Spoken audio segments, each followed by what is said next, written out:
Ito pong si Rome na lang para maikse, ay nagpapa-baby sa bading. Tama? Nag-uumapaw sa kapugian ang tourism graduate na si Romerson Macarayon. Kaya naman kahit saan siya magpunta, mga Becky, hinahabol-habol siya. Oras na para kilalanin at kilatisin ang binatang ito. Dito lang yan kung saan nagsisiksika ng mga wild at wafu. WTFU! Pero ang ganda ng mata mo. Tsaka ng ilong mo. In fairness. Totoo yan. Totoo. Totoo. Tsaka yung mata mo, iba rin. Tsaka, in fairness. 22 years old. At ikaw ay graduate ng tourism? Tourism. So nakailan ba din ka na? Ay, ang tagal na sana. Okay, we'll give you time. Huwag ka ma-pressure. But we want an honest answer. 10 taon na WTFU! Hello, this is Mr. Fu at ito ang WTFU at makakasama natin ngayon si Romer Sonny Angara. Charot, kaya mo si Sonny Angara? Hindi ko. Ano ka ba? Ano ba si Sonny Angara ngayon? Dating senador, tapos naging DepEd. Dolly ba siya? Parang DepEd siya. Anyway, Hindi, DepEd ata. Sorry, hindi kami masyadong inform. Kasi hindi naman siya mag-guest dito. Dahil ang guest natin ngayon ay si Romerson Macarayon. Tama ba? Macarayon. Macarayon. Ang taray ng Macarayon. Taga saan ang mga Macarayon? Iligan City po. Iligan City. Taga dun ka. Dun ka pa rin umuwi. Hindi. Dito sa Mandaluyong. Lapit. Gusto mo mag-transfer Hindi. ng house? Ay, dito. Dito, sa studio. Pwede. Dito. Pwede ka dito? Lagyan natin ng kama. May kama dyan. Bubuksan. Charot. Ilan taong ka na? Parang bagets ka pa. 22 po. 22 years old. Parang nabawasan. Parang kanya tinanong ko. Magka-23. Okay. Bagets na bagets. Ito po, anong tawag sa'yo? Pwede ba? Ang haba naman ng pangalan mo. Romerson dahil ang tatay mo ay Romer. Hindi. Rudy. Ba't siya napunta yung ba't naging Romerson? Yung nanay ko, Almira, pinag-combine, Romer. Tapos anak daw, son. So parang Romerson. Tapos, anong palayaw mo? Rome. Rome, parang Rome, Italy. Yes. Talaga. Ito pong si Rome na lang para maikse, ay nagpapa-baby sa bading. Tama? Pwede. Talaga. So nakailan bading ka na? Ay, ang tagal na sana. Okay, we'll give you time. Huwag ka ma-pressure. But we want an honest answer. Anong baby po ba? Like, Baby, naging jowa ng Nag-aalaga. bading. 3, 4. 3. Ang naging jowa mong bading. Talaga. Ano to? Jowang sponsor lang o jowang seryoso? Jowang seryoso. Jowang seryoso. Pero how do you consider yourself ba? Bye. Abay. Welcome to the Philippines. Bye now, gay later. Hindi. Tawan-tawa yung kasama mo. Alam mo ba yung kasama mo, nag-guest na namin yan dati. Alam mo ba, nung nag-guest siya sa amin, nako, right after his guesting, pandemic pa yun ha, nako, nag-boom ang career niya sa larangan ng booking. As in, Pila. pinilahan, as to the point na nag-issue siya ng mga tickets. May pila. May pila, may QR code, tapos meron pang physical ticket. Ganon, ganon. Kaya ngayon ako, mag-ingat ka. Ngayon ba may karelasyon ka? Malapit. Wala. So available ka? Available. Pwede. Game na. May nagsabi na ba sa inyo may kamukha kang artista? Kamukha mo ganyan. Meron namang, Sino daw? at madalas, sabi niya Santino daw eh. Wow! Yung si Zarjan. Sarjan. Mas parang mas pogi version ka ni Sarjan, pero may pagka nga. Pero ang ganda ng mata mo. Tsaka ng ilong mo. In fairness. Totoo yan. Totoo. Totoo. Tsaka yung mata mo, iba rin. Tsaka, in fairness. 22 years old. At ikaw ay graduate ng tourism? Tourism. Bakit yan ang kinuha mong course? Gusto mo mag-work abroad. Sa hotel. Sa hotel. Flight attendant. Hindi ka pwede mag-flight attendant. Kasi because the height. Yes. Pero nakapag-work ka na. Ngayon ba may work ka? Meron naman. Anong work mo ngayon? Marketing po. Sa more on creatives. Nag-create po ako ng content from different clients ko. Talaga. Tapos tutulungan mo sila sa content nila, gano'n? Yes, so parang gano'n. Talaga. Ano to sa mga altar, ganyan? Hindi. Alam na alam ni yung guest natin. Pangalanan na nga natin yung guest natin. Oo. Alam na alam. Ginawa niya rin yon. Nag-altar din yan. Ano?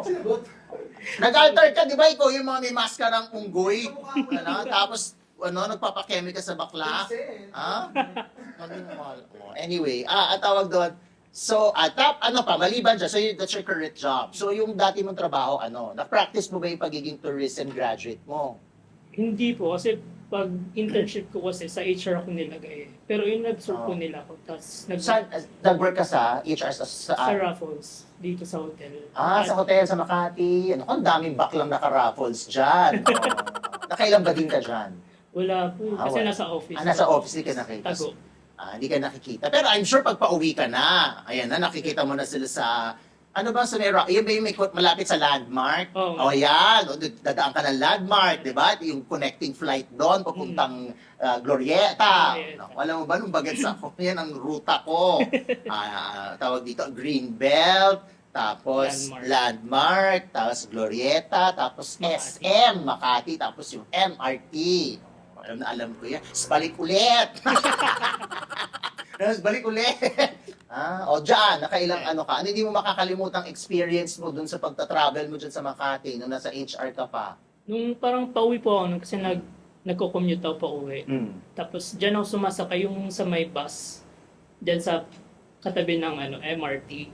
Sa baba. Kasi natira ako before nagre-rent ako sa Pembo eh. Makati. So parang dyan ako sumasakay. Tapos may parang sumisit na, ay pogi, ganun. So parang hindi ko lang pinansin. Nang habang naglalakad daw papuntang bus station para sasakay. Yun naman sumusunod talaga siya dun. Parang sinusundan niya ako. So, parang ginawa ko, since kasi rush hour nun, parang pumunta ko sa lugar na madaming tao, tapos parang tinatry ko siyang iwala. Ayun. Yun siguro yung parang worst experience ko. Worst ba yun? Pero sinundan ka lang, pero hindi naman ako parang binastos or hindi ka naman niya nalapitan, gano'n. Hindi naman. Wala ka sinamahan. Hindi. Nabading. Yung totoo. Wala. Seryoso. Para alam mo, teka lang, hindi ko natanong si Derek kung sino yung kamukha mo artista. Meron ba? Ako yung kapatid ni Rupi Rodriguez. Rafi Rodriguez. Meron pag nagsasmile ka. Hindi ko masyado makita. Medyo may nakikita ko yung Santino, pero mas gwapo nga yung Santino. Sino pa? Baka may naisip ka pa. Wala lang. Yun lang, madalas. Kahit sa mga nagko-comment sa picture. Pero ka ba? Mag-artista? Nag-artista ka na ba? Gusto pa lang Gusto mo mag-artista? Talaga. Gusto mo sundan na yapak nitong nasa harap natin. Na walang booking, nag-Viva Max. Diba? Hindi mo na. Booking muna. Tapos nag-indie. Mga indie, mga latang kabaklaan. Ginawa niyan. Kahit sino. Yan. Lahat ng ginawa. Top, bottom, Versa. Ano ka ba ngayon? Versa na daw. Naging straight. Tignan mo na. From being gay, naging bi, tapos naging straight. Tignan mo na. From bottom, top, naging Versa. Ano tawag dito? So, gusto mo mag-artista. Okay ka sa mga sexy, Viva Max, ganyan. Pwede naman. Pwede. Naman. Papakita ng puwet. Ay, Oo. Ano? Pwede naman siguro. Pwede papakita ng puwet. Okay. Patingin nga. Harap. Depende din. Pero willing naman. Yung mga walang plaster. Ganyan. Itong kasama, never nag-plaster yan. Laging... Kaya naman. Kaya. Dahil dyan, may sorpresa kami sa'yo. Bilis naman. Mabilis. Lumipad ang aming team at meron kaming nakuwang isang direktor, produksyon, at meron kang kapartner. So, dito mo na rin ipapakita ang harap ng walang plaster. Palag. Titignan niya lang ako. So, okay ka sa mga ganon. Okay lang. So, Wait, siyempre, okay lang sa'yo pag babae ka partner. O siyempre, actingin mo lang naman yun eh. Tsaka lalaki naman yung datingan mo eh. So, alimbawa gay film, BL series, lahat katulad ng ginagawa nito. Open naman sa ganun. Okay naman. Wala Makipaglaplapan sa kapwa-aktor. Trabaho lang. Trabaho lang naman yun eh. Sinong sikat na aktor ang gusto mong makapareha? Sikat na sikat dapat Wag lang Coco Martin tsaka Jay Cuenca kasi busy sila. Yung sikat na dapat makasama mo para makatulong sa pelikula mo. Launching film. Siguro sa Yolo Pascual. Wow! Alam mo, dami na marami ng clamor. Si Papa P. Bakit siya? Wala kasi parang ano siya yung catch, kumbaga. Para kahit saan mo siya ilagay, talagang lahat siguro Sa mahumaling. top? Hindi, saan mo siya ilagay, like kahit anong movie, lahat mahumaling na parang panoorin. Oo Kung sakali. naman. So, okay. So, halimbawa, sabi ni Direk, mag-improve. Halimbawa, anong una mong gagawin? Kayo bahala. Ikaw, Rome, ikaw ang unang gagalaw. Anong una mong gagawin kay Papa P? Doon sa eksena na sexy. Ang eksena ay sa loob ng CR. Ganyan. Tapos, nakita mo si Papa P, pumasok ka. Sa tumingin si Papa P, anong gagawin mo? Siguro, hawakan yung bewang. Hawakan ng bewang. Parang, uy, ang ganda ng ano mo Tapos sabi niya, bilis! Ano ang tagal? After hawakan, ano yung pinakauna mong gagawin na talagang mag-iinit ang audience? Siguro romance. Saan? Romance. paano? Dito sa chest, simula. Ano gagawin mo sa chest? Hihimasin. Hihimasin. Dahil dyan kausapin mo si Papa P. Papa P, ganun lang. Himasin ko yung chest mo pag nagkita tayo. Mga ganyan. Ikaw na bahala. 3, 2, 1, action! Papa P, pwede ko bang himasin yung chest mo? Tsaka kanya ka tumingin. Action! Papa P, pwede ko bang himasin yung chest mo? Ikaw ba naman? Di ba? Ang mukha mo ba si... Baka magalit. May hindi mo yun kamukha, pero in fairness, alam mo, may naiisip ko talaga kung sino. But anyway, tsaka parang dito, prim and proper, ganyan ka ba talaga? Kunwari ka lang. Always ganito. Talaga. Wait, sinabi mo, bi ka naman, bisexual. Kasi sabi mo, nakaapat ka ng karelasyon. So, itong mga karelasyon mo, mga din, trans o kapareho mo lang din na, Pareho. tawag dito, straight looking, so straight acting, ganyan. Ever since alam mo na bi ka, Tsaka out din naman ako sa mama ko. alam naman niya. So, at a very young age, alam na ng mom mo. Wala namang problema. Wala namang problema. Di ba? Good for you. At least, di ba, suportado ka ng mom mo. Di ba? Dahil dyan, may sorpresa kami sa iyo. Lumipad ang aming team at nahanap namin ang mom mo. Wow! Pinauwi. Nasa Iligan ba? Wala. Nasa Dubai. Nasa Dubai. Working siya doon. Siguro. Ikaw lang anak. Hindi, 4 kami. Ako yung pangalawa. Talaga. Yung siblings mo alam din. Alam din. Paano ba magmahal ang isang Rome? Siguro, mahirap po magmahal eh. Mahirap ka magmahal dahil? Yes. Kasi, siguro gusto ko yung full attention na sa akin. Medyo seloso ka ba? Medyo clingy ka ganyan? Pero in private. In private. Ayun naman yung medyo PDA. Or PDA. Hindi ganun. Gano'ng katagal yung mga naging relasyon mo? Bata ka pa, 22 ka lang, so naka-4 ka na kaagad. So gano'ng katagal yung mga relasyon mo? Siguro yung last ko, mga months lang din eh. Kasi nag-intern ako during that time. Okay. So parang uwi din ng probinsya. So, tas dito siya sa Manila. So medyo malabo. Kaya yun, stop. Talaga. Okay. So, ano bang may requirement ka ba sa karelasyon? Kailangan ba katulad niyan? Hindi naman. Parang most lang naging relationship ko is older sa akin. Ay! Pasok! Charot! Gano'ng old is old? Ilang Hindi years? naman yung parang talaga matanda. Yung sakto-sakto. Grabe naman. Yung parang older lang na enough na parang around 30s to 40s. Kasi 20s, mga 10 years ganyan. Okay lang naman sa akin. Okay. So, okay. Dahil dyan, ano ba mga pwede nating i-hanash dito kay Kuya? Ano hindi mo makakalimutan na offer sa'yo ng bading? Ayan. Or ng, bading. Ano siguro? Yung, ano daw, gagawa kami ng, magme-make out kami. Oh. Pero kasi, with video. Oh. Tapos parang, at first, tinanong ko magkano. Tapos parang, yung sinabi niya yung presyo, hindi ako pumayag. Baba.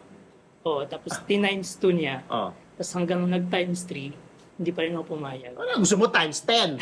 Hindi, kasi nainisip ko kasi, papasukin ko yung industriya. For example, mga commercial, mga TV, ganun. So parang natatakot ako din may mga kumakalat ng mga videos, ganun.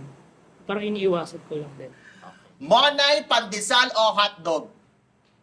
Hotdog. Hotdog. Dahil dyan. Kailangan mo.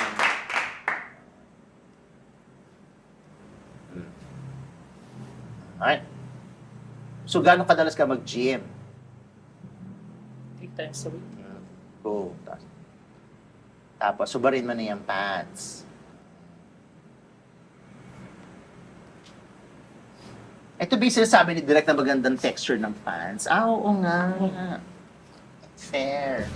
Mas wild at mas intense ang revelasyon ni Rome sa uncut version ng kanyang episode. Huwag palagpasin. Hanapin ang link sa description box. You can follow me guys sa sa Facebook and Instagram, Romerson S. Macarayon. Okay. O dahil dyan, good luck naman sa'yo. And see you later. Wow! Dahil dyan, maraming salamat naman po sa inyong lahat. Huwag kakalimutan mag-subscribe sa WTFU sa YouTube, Facebook, Patreon, at syempre sa channelfu.com. This is Mr. Fu. Mad Ganon! Mabilis ka ba o matagal? Ay, pogi o magaling? Ano yung pinaka-wild na selfie video na nagawa mo?